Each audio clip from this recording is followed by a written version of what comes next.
That's one question, just understanding. This is a fundamental, this is one of the fundamentals of Jewish education.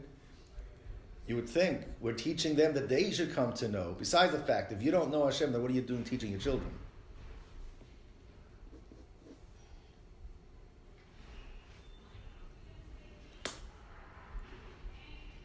We have another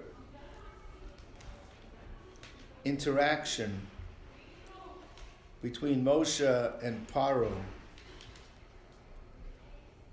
which I also think sheds light on the concept of transmission of Torah, specifically in terms of education. Exactly why Moshe does it this way, and again, I'm not going to get into that, but Moshe originally goes and asks Paro, we want 3 days to go serve Hashem. And Paro says, you know what? If all you're going to do is to serve Hashem, let the adults go. Keep the children here. Collateral. Hold on to the children. You don't need the children. And Moshe's response was, no. For us to serve Hashem, b'na'areinu v'zkenenu nelech. It's the youth and the old. Young and old. Everybody has to go. So what is that message? That for the vitality of Torah, it has to be b'na'areinu v'zkenenu nelech. Not just the adults are going to go, the children play a pivotal role. So 2 things we're trying to find out. Number 1, the Belzer Rebbe's Kasha, what does it mean that teach your children and then you will know that I am Hashem?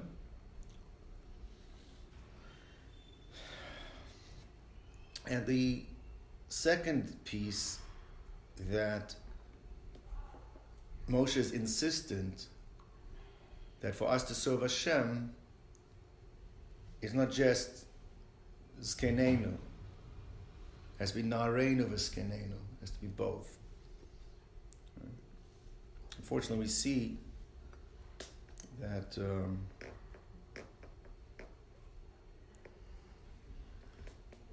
if something is missing from the transmission of Yiddishkeit, it loses its vitality, and then you walk into these places where you can, there's like 11 men over age of 60, and there's no kids. So what is the message you need to have for that vitality there? The nareinu v'zkenenu. Share a couple of stories with you. It brings out, I think, very strongly this message.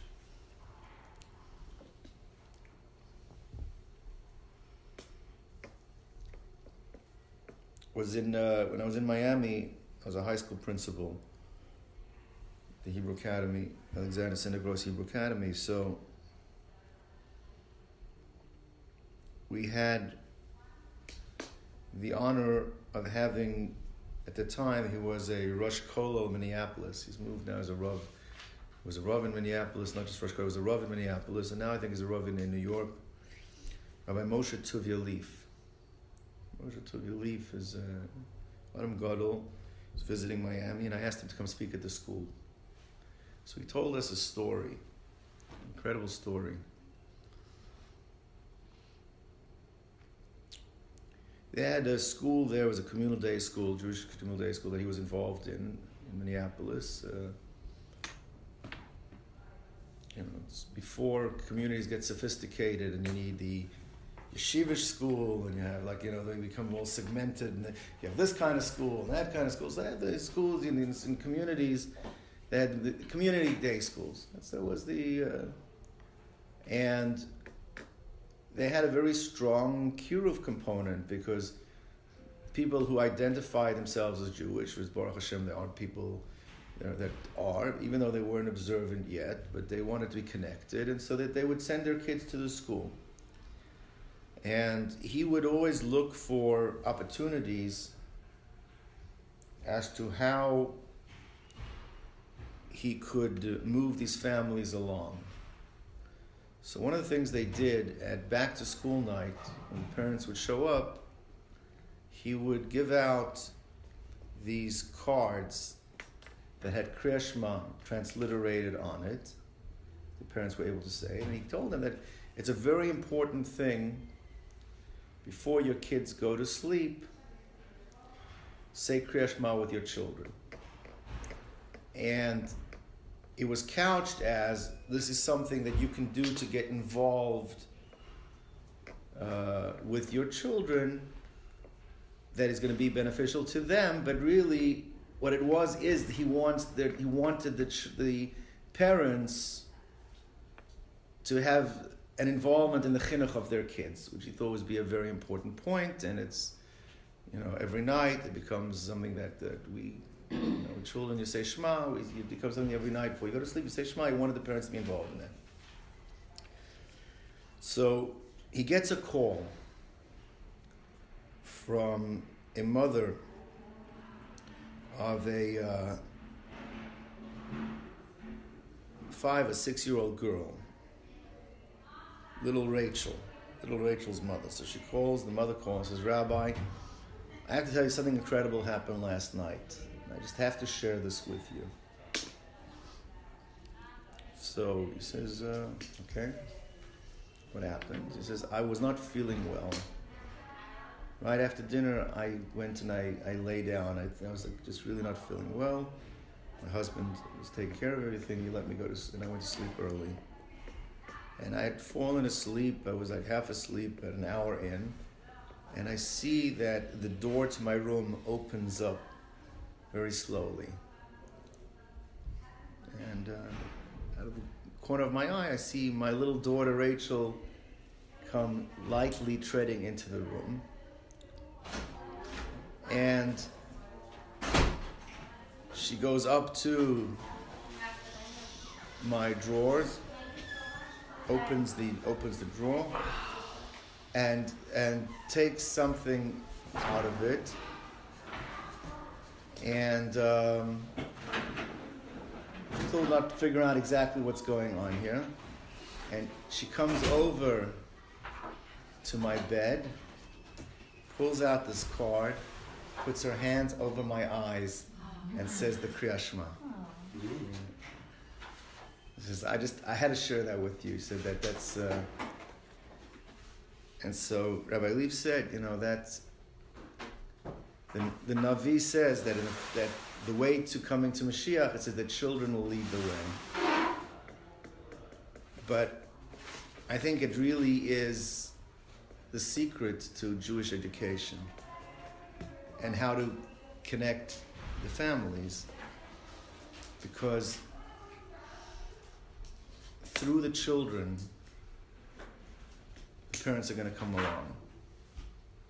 Through the children, you educate the children, and then the parents will follow suit. It was last year at the graduation, a mother came over to me, and she said to me, this Israeli lady, and she says, my daughter's just graduated this year. And I just need to tell you, when we were with Bernice in the early childhood, there was really a major discussion in our house, because we really didn't identify ourselves as observant Jews, and we weren't sure that this is going to be the right place for our child. And we were convinced to come, and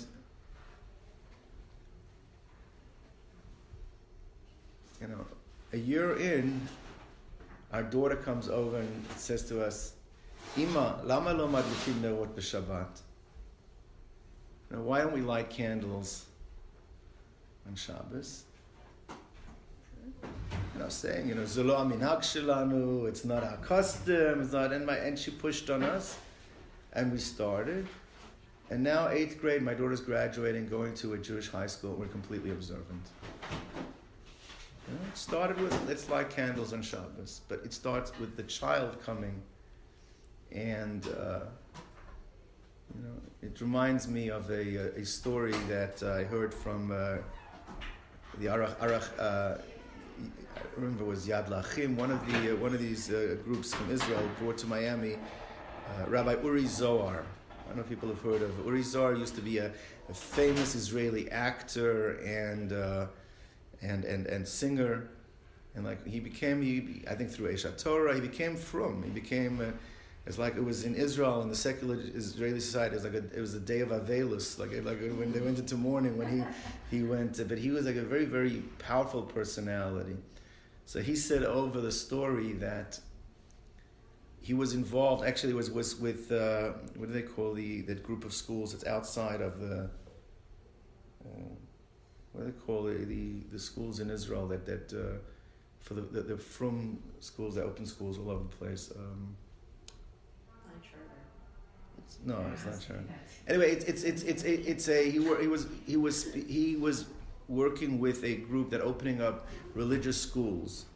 They're not the Mamlachti Dati. They're outside of Mamlachti Dati. They don't get as funding really from as much from the government, but they feel it's important because they understood that opening up, especially in areas where schools have not yet been open and people are moving to, whoever controls the schools, the hashkafa of the community is going to change based on that. So they opened up the school in an area, I don't remember where it was, and it was not a religious area whatsoever, but it was, people wanted to send their kids there either because it was nostalgic, or people wanted to send their kids, and they had families going.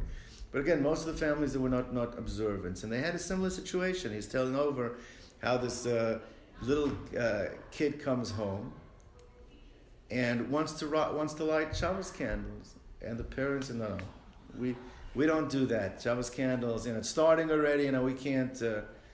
So the kid breaks open his piggy bank, takes out some money, runs to the Makolet Erev Shabbos, and goes looking for candles.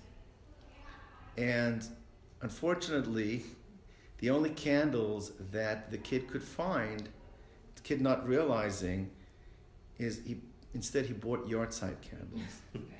So, and he goes and sneaks into his room, and they're looking for their kid, they can't find. Finally, they come into the room, and they see there's 2 lit yahrzeit candles, and they ask the kid, what are you doing? And he says, Echad le'aba ve'echad le'ima. So, and that he says that gave them the shock, a tremendous shock, and he said the story, and that now today they're fully observant in terms of, but the power of, through our children and through the education of our children, to pull us along is it cannot even be measured. And that is the pasuk. The pasuk says, you know how Jewish education and how fundamentals of faith will be attained? By educate. When you educate your children and your grandchildren, vidata, and the pasuk says, vidatem, you, not your children, through your educating your children, vidatem, then you will come to know Hashem. Our educating of our children will cause our parents, their parents, to now become closer and become to acknowledge and to know Hashem. That's the pasuk is saying. That's the fundamental secret, that we need the children, because through the children, that's how we define, the parents will be defined as well. Which unfortunately it goes both ways, because it's person has to see that continuation of belief through his children. One of the most difficult things to see is when our children don't follow in the way that the parents are doing, and in fact, if they, the resolve of the parents are weakened when they don't see that continuity.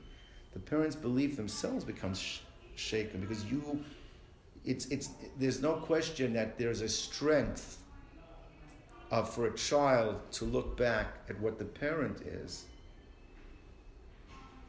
But even more important, or equal, is that the parent is able to look forward and see what the child, and that really is a very important message. People make a big deal of yichus. Yichus means who the grandfather was, or the great grandfather was. In shidduchim, we look at That's the question. Who was the father? Who was the grandfather? The Torah is telling us that's not the more important question. The important question in terms of what's going to define us is not who the grandfather or the father was, but it's who the son and the grandchild's going to be. That's what's going to define us.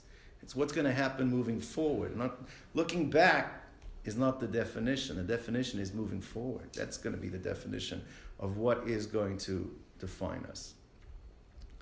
And if we need that, Na'areinu v'skenenu neilech. Moshe Rabbeinu, we need the children. The children have to be there.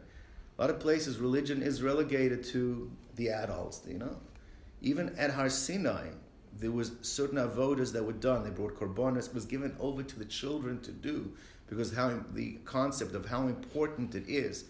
They had to change. There was a gentleman, King Ptolemy HaMelech. So he was a person that was interested in world religions. He wanted to know a lot of things. He was trying to make impact on the world. He's a philosopher. He wanted to know a translation. He wanted a real translation of the Torah. And he was afraid that if he would come to the Jewish people and say, okay, give me a Greek translation of the Torah, it'll be adulterated. They would tweak, it would be censored so that there are things in there that they maybe not want him to see. And so what he did was, he took 72 or 70 of the great sages, put them in different rooms, and had them translate. And then figured he's going to collect them all and then compare. And miraculously, there were tweaks made. The Gemara goes through all the changes. One of them is actually humorous, is that his wife, her name was Arnevis. Arnevis is one of the non-kosher animals. It's like a hare or a rabbit. And they were afraid to call the non-kosher animal, give it the name of his wife, because he thought they'd be mocking him. So they all made a change.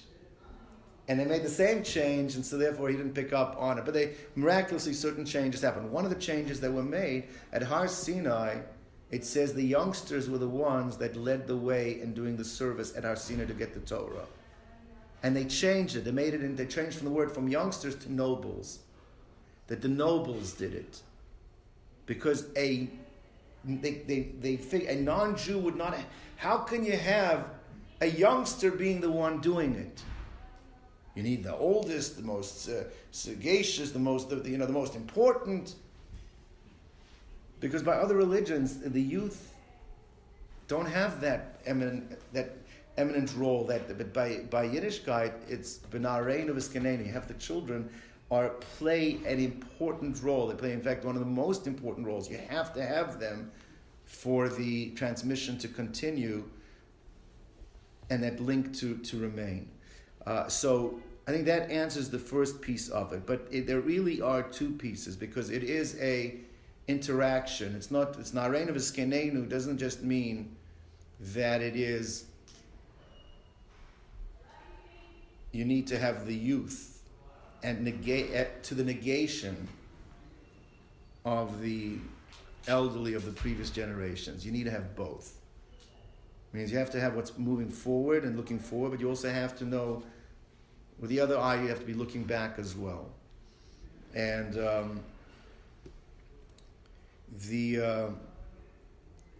what is imparted in us by our previous generations is so important because it allows us to find ourselves moving forward.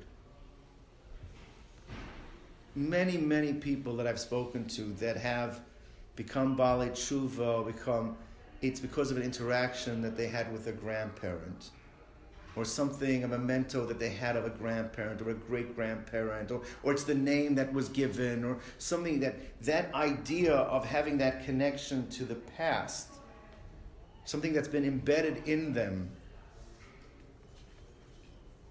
is critical as well. It's not just moving forward, and yes, children, but the children also with a connection to the past. It's that dual role of Na'areinu Skenenu that's how we go and serve Hashem. There's two stories, I think incredible stories, and we'll leave with them. One is something that was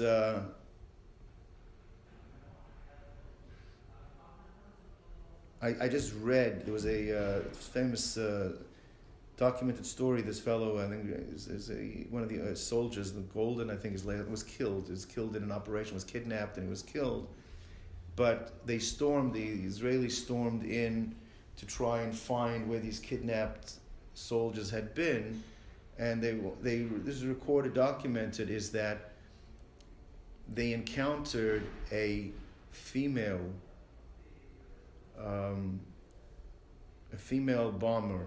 It looked like an Arab woman who was dressed and she had a device that she was about to release and spring, and one of the soldiers just screamed out, "Shema Yisrael, Hashem Elokeinu, Hashem Echad." He was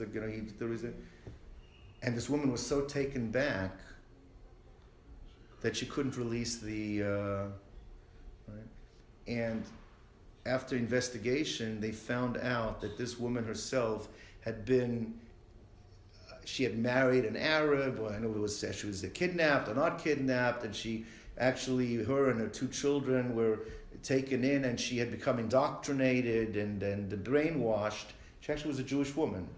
But when she heard this Shema Yisrael that was being said by the soldier, it shook her to her core, that she was unable to release it. It was miraculous. And she, later on, they went back and they actually got her children as well. They got her children, reunited with her children.